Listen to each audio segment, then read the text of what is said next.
Corona से लड़ने में कारगर है रूसी वैक्सीन। कोरोना के खिलाफ शरीर में बन रही है एंटीबॉडी। दोस्तों, रूस ने दुनिया की पहली कोरोना वैक्सीन बनाकर ताकतवर देशों को हैरान कर दिया था। रूस की वैक्सीन में खामियां निकालकर इन देशों ने इसे लेने से मना तक कर दिया था। लेकिन अब द लांसेट जर्नल में प्रकाशित एक अध्ययन में ये दावा किया गया है कि रूसी वैक्सीन स्पुतनिक 5 के कम संख्या में मानवों पर किए गए परीक्षणों में कई गंभीर नुकसान पहुंचाने वाला परिणाम सामने नहीं आया है और इसने परीक्षणों में शामिल किए गए सभी लोगों में एंटीबॉडी भी विकसित की है। लांसेट की ये रिपोर्ट दुनिया के लिए एक चौंकाने वाली रिपोर्ट है। दरअसल रूस ने पिछले महीने इस टीके को मंजूरी दी थी। टीके के शुरुआती चरण का ये परीक्षण कुल 76 लोगों पर किया गया और 42 दिनों में टीका सुरक्षा के लिहाज से अच्छा नजर आया है। इसने परीक्षणों में शामिल सभी लोगों में 21 दिनों के अंदर एंटीबॉडी भी विकसित की। अध्ययनकर्ताओं ने बताया कि परीक्षण के दूसरे चरण के नतीजों से ये पता चलता है कि इस टीके ने शरीर में 28 दिनों के अंदर टी कोशिकाएं भी बनाई हैं। इस टीके का मकसद एंटीबॉडी और टी सेल्स विकसित करना है ताकि वे उस वक्त वायरस पर हमला कर सकें जब ये शरीर में घूम रहा हो और साथ ही संक्रमित कोशिकाओं पर भी हमला कर सके।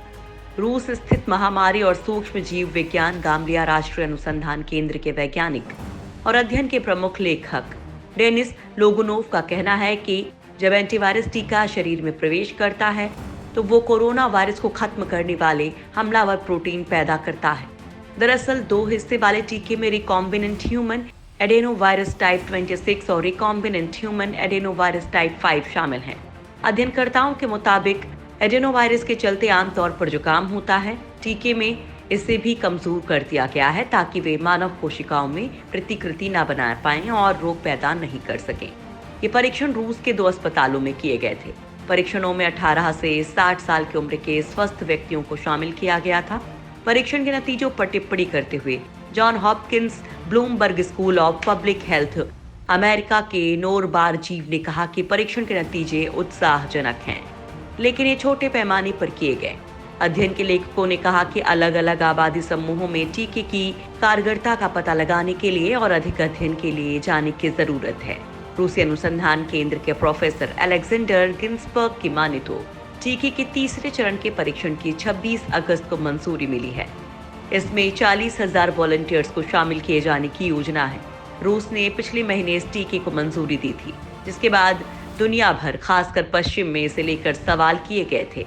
अमेरिका समेत दूसरे देशों ने कहा था कि स्टडी का डेटा उसे सुरक्षित और असरदार करार देने के लिए पर्याप्त नहीं है।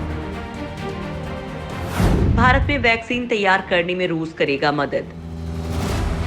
रूस ने कोरोना वायरस वैक्सीन स्पुतनिक 5 के भारत में उत्पादन पर बड़ा बयान दिया है।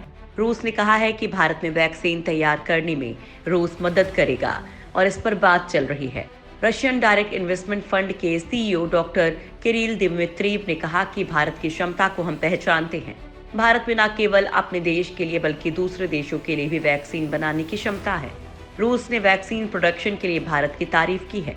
रशियन डायरेक्ट इन्वेस्टमेंट फंड के सीईओ किरिल दिमित्रीव ने कहा कि पूरी दुनिया की वैक्सीन का 60% उत्पादन भारत अकेले करता है। हम अपनी वैक्सीन स्पुतनिक 5 के लिए भारत के संबंधित मंत्रालयों से संपर्क में हैं।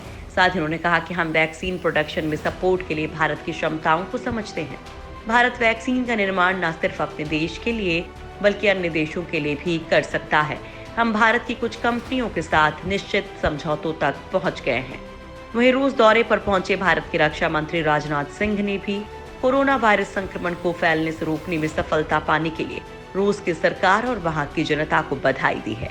साथ ही संक्रमण का टीका विकसित करने के लिए देश के वैज्ञानिकों की तारीफ की है। एसओसी की बैठक में राजनाथ सिंह ने कहा कि रूस की सरकार ने कोरोना के टीके का साथ मिलकर उत्पादन करने और देश में इसके 3 चरण में परीक्षण करने के लिए भारत से बात की है। हालांकि रूस के टीके के प्रभावी होने के संबंध में सीमित आंकड़े उपलब्ध होने के कारण इसे लेकर कुछ लोगों में संशय है।